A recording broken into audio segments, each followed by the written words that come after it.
எல்லாத்துக்கும் வணக்கங்க. Mahesh cooking from கோயம்புத்தூருங்க. இன்றைக்கி என்ன பார்க்க போகிறோம்னா சூப்பரான ஒரு உருளைக்கிழங்கு சிப்ஸ் தாங்க, ஒரு உருளைக்கிழங்கு ஃப்ரை தாங்க பார்க்குறோம். பாருங்கள், எண்ணெய் ஊற்றி கடுகு போட்டு ரெண்டு பூண்டுங்க, உருளைக்கிழங்கு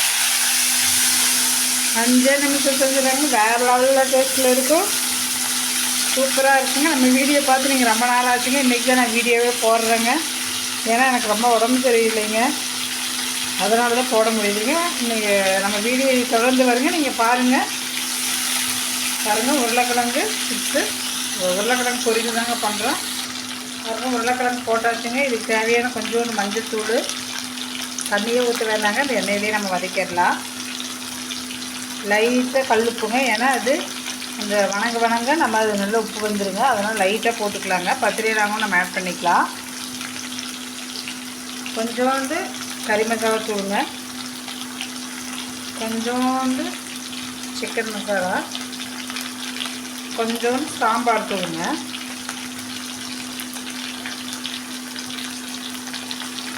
இதுக்கு கருவேப்பிலை கொஞ்சம் நிறைய போட்டுக்கலாங்க. ஏன்னா குழந்தைகள்லாம் சாப்பிட்றதுக்கு தனி எடுத்து வச்சுக்கோங்க. இதாக இருந்தால் இந்த உருளைக்கிழங்கு கூடவே நல்லா வணங்கிடுங்க. பாருங்கள், சிம்மில் வச்சு வேக வைக்கணுங்க.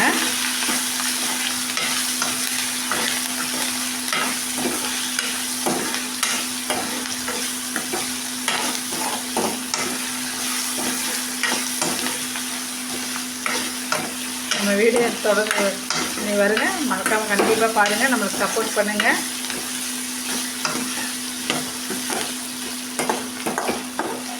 இந்த உருளைக்கிழங்கு வறுவல் காரம் கம்மியாக தாங்க போட்டுட்டு, உங்களுக்கு வேணும் எவ்வளோ காரம் வேணுமோ அந்தளவுக்கு காரம் போட்டுக்குங்க. நான் குழந்தைகளுக்கு வெளியில் இது செஞ்சுருக்கேன், அதனால் நான் காரம் எல்லாமே கம்மியாக தான் போட்டுருக்கேங்க. கொஞ்சம் நல்லா வணங்கி வச்சுங்க, நான் உங்களுக்கு காமிக்கிறேன். பாருங்கள், சூப்பரான உருளைக்கிழங்கு பொரியல் எவ்வளோ சூப்பராக ரெடியாக இருக்குன்னு பாருங்கள்.